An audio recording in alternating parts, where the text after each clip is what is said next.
ఓం మహాగణాధిపతయే నమః. ఓం గురుభ్యో నమః. ఓం శ్రీమాత్రే నమః. పరమేశ్వర స్వరూపమైనటువంటి జ్యోతిష, వాస్తు మరియు ఇతర అనేకమైనటువంటి శాస్త్రములను మనకు అందించినటువంటి మహర్షులకి నమస్కారం. హయగ్రీవ హయగ్రీవ హయగ్రీవేతియో బధేత్తస్య నిస్సరతే వాణి జన్మకన్యా ప్రవాహవత్ అరుణాం కరుణాతరంగితాక్షీం ధృతపాశాంకుశపుష్పబాణచాపాం అనిమాదిభిరావృతాం మయూకైః అహమిత్యేవ విభావయే భవానీం శ్రీమాత్రే. ప్రేక్షకులకి లలితాంబిక అమ్మవారి యొక్క అనుగ్రహం పరిపూర్ణంగా కలగాలని మనస్ఫూర్తిగా కోరుకుంటూ మనం ఈరోజు చెప్పుకోబోయేటువంటి టాపిక్ ఏదైతే ఉందో సంక్రాంతికి ఉండేటువంటి ప్రత్యేకత ఏమిటి? మకర సంక్రమణము అంటారు. అంటే మకర రాశిలోకి రవి యొక్క సంచారం జరిగేటప్పుడు ద్వాదశ లగ్నాల వారికి లేదా లగ్నం తెలియని వారు, రాసుల వారు ఎటువంటి మార్పులు ఉంటాయి, అదేవిధంగా ఎటువంటి పరిహార మార్గాలు చేసుకోవాలి, వాళ్ళ లైఫ్లో సూర్య భగవానుడు ఎవరికైనా కూడా ప్రమోషన్స్ ఇవ్వడానికి, పేరు ప్రఖ్యాతలు ఇవ్వడానికి కారణం. ఆయన కర్మస్థానాల రాసుల్లో తిరిగేటప్పుడు ఎటువంటి కార్యక్రమాలు చేయడం ద్వారా మీకు అభివృద్ధి ఉంటుంది అనే విషయాలు మనం తెలుసుకుందాం. అయితే ఈ విషయాలు చెప్తుంది నేనైనప్పటికీ కూడా చెప్పిస్తుంది సాక్షాత్ లలిత అమ్మవారిగా భావిస్తూ ఒక్కొక్క లగ్నం గురించి తెలుసుకున్నాం. కన్యా లగ్నము, కన్యా రాశి. మీకు సూర్య భగవానుడు 12వ అధిపతి, ద్వాదశాధిపతి అవుతున్నాడు. ఆయన పంచమ స్థానంలో సంచారం జరుగుతుంది. ఈ సూర్య సంక్రమణం 14 జనవరి నుంచి ఫిబ్రవరి 14 మధ్యలో. ఈ సంక్రమణం జరిగేటువంటి సమయంలో మీరు తీసుకోవాల్సిన మొట్టమొదటి జాగ్రత్త ఏమిటి, కలిగేటువంటి ఫలితాలు ఏమిటి అని చెప్పి చూసుకున్నట్లయితే, షేర్ మార్కెటింగ్ రిలేటెడ్ సంబంధించిన విషయంలో చాలా జాగ్రత్తగా ఉండాలి. షేర్ మార్కెట్లో వెళ్ళి ధనం పెట్టి అనాలోచితంగా చేసే కొన్ని మిస్టేక్స్ జరుగుతుంటాయి. మకర రాశిలో సూర్య భగవానుడు సంచార సమయంలో గుర్తుపెట్టుకోండి. అలాగే మరొక విషయం ఏంటంటే, 2వ స్థానం ధనస్థానం ఏదైతే ఉందో, షేర్ మార్కెట్లో ధనం ప్లస్ ఇంకెవరికైనా మీరు మనీ ఇచ్చేటువంటివి ఈ 4 రోజుల పాటు ఇంకా అత్యవసరమే మీరు ఏదైనా కొనుక్కున్నారో అప్పుడు ఇవ్వచ్చు. అలానే నేను చెప్పేది ఏంటంటే, ఏదో షాప్కి వెళ్ళి కొనుక్కున్నామండి ఈ నెలంతా డబ్బులు ఇవ్వద్దు అన్నారు కదా, డబ్బులు ఇవ్వకుండా ఉండడం కాదు, అప్పుగా ఇవ్వడం గుర్తుపెట్టుకోండి. ఒకటి అప్పుగా ఇవ్వడం, షేర్ మార్కెట్లో పెట్టడం. సంతానం ఒక్కోసారి చూడండి, నేను పలానా బిజినెస్ చేస్తున్నాను, నాకు ఇన్ని డబ్బులు కావాలన్నప్పుడు ఆ యొక్క విషయాల్లో సంతానానికి మీరు డబ్బులు వెచ్చించేటువంటి విషయాల్లో 12వ అధిపతి పంచమ స్థానంలో ఉన్నాడు కాబట్టి ధనాన్ని సంతానం ఏదైనా బిజినెస్ చేస్తానంటే లేనట్లయితే విదేశాలకు పంపించేటువంటి విషయాల్లోని ఆ యొక్క ధనం కాస్త ఎక్కువగా ఖర్చు అవడం అనేటువంటి చాలా స్పష్టంగా చూపిస్తుంది. అయితే ఈ 12వ అధిపతి ఎప్పుడైతే పంచమ స్థానం కోణస్థానంలో ఉన్నాడో ఇక్కడ కలిగే మంచి ఫలితాలు ఏమిటి? పూర్వీకుల ఆస్తులు, ముఖ్యంగా తాతగారి ఆస్తికి సంబంధించినటువంటి విషయం ఏదైతే ఉందో అది గతంలో ఎప్పటి నుంచో ఆగిపోయినటువంటి అంశం కాస్త ముందుకు కదులుతుంది సూర్య భగవానుడు పంచమంగా ఉండడం వల్ల. బికాజ్ ఆఫ్ తాతగారిని పంచమ స్థానంగా సూచిస్తారు. ఆ యొక్క విషయాలు పాజిటివ్గా ఫలితాలు వస్తాయి.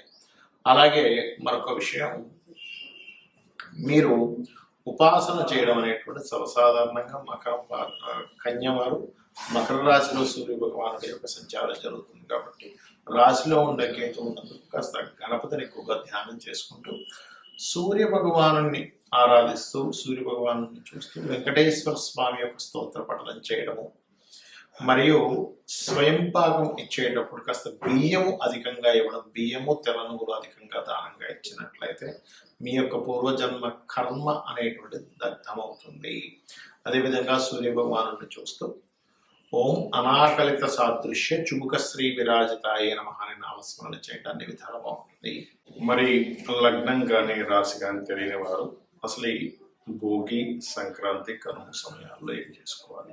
సర్వసాధారణంగా మనకి భోగి పండగ అనేటువంటిది ఎందుకు వస్తుంది, సంక్రాంతి పండగ అనేటువంటిది ఎందుకు వస్తుంది? దీన్ని పెద్ద పండగ అంటారు. పెద్ద పండగ కాదండి, ఇది పెద్దల పండగ. మకర సంక్రమణం మకర రాశిలోకి 14వ తేదీ ఉదయం 9 గంటల ప్రాంతంలో రవి మారుతున్నాడు. కాబట్టి పెద్దలకి బట్టలు పెట్టడం కానివ్వండి, ఇది రైతులకు సంబంధించినటువంటి పండుగ.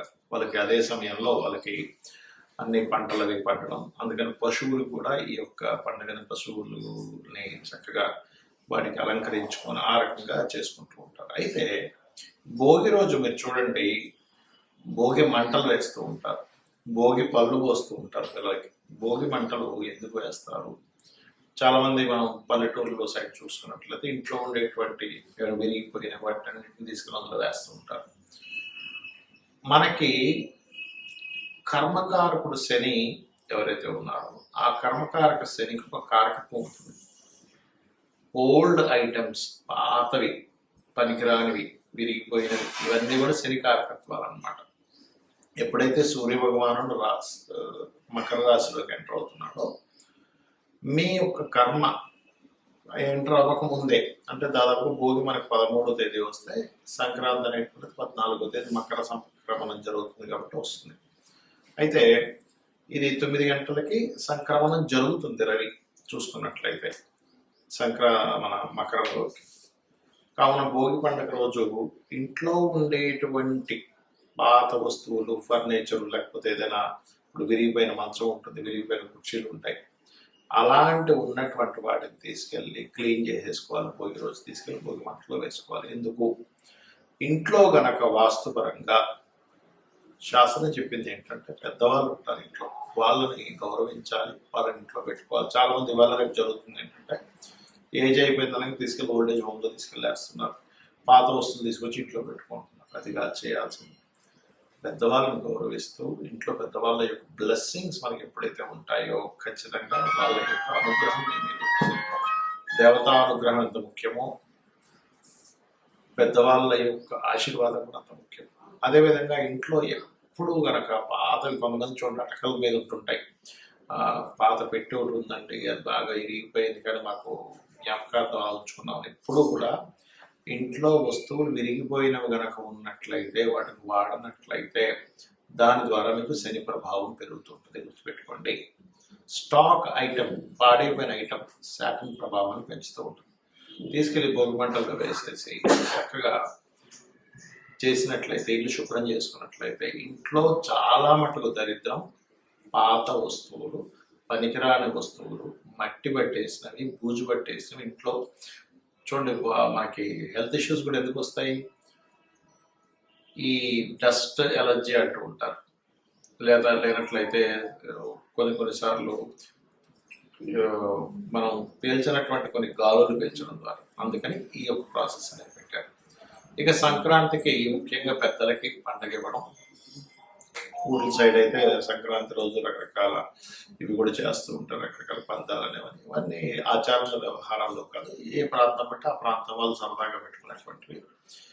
అలాగే మీకు నాకు నక్షత్రము రాశి ఏమీ తెలియదండి, కానీ సంక్రాంతి రోజు నేనేం చేయాలి పెద్దలకి అనుకున్నట్లయితే చక్కగా మీరు తర్పణాలు వదలవచ్చు. ముఖ్యంగా సూర్య భగవానుడు ప్రతి నెల ఒక్కో రాశి మారుతుంటాడు. మకర సంక్రమం అని, కుంభ సంక్రమం అని, మీన సంక్రమం, మేష సంక్రమం. కానీ అన్నిటికంటే ముఖ్యంగా మకర సంక్రమం చాలా గొప్పది. దీని అందుకే పెద్దల పండగ అన్నారు. మనకి భగవంతుడు ఎలా అయితే మనల్ని పక్క నుండి కాపాడుతూ ఉంటాడో పెద్దలు కూడా మనల్ని కాపాడుతూ ఉంటారు. మకర రాశిలోకి ఎంటర్ అవ్వగానంటే 14వ తేదీ మధ్యాహ్న సమయంలో మీరు ఉదయం 9 గంటలకు ఎంటర్ అవుతున్నాడు, 8:56 అట్లా ఎంటర్ అవుతున్నాడు.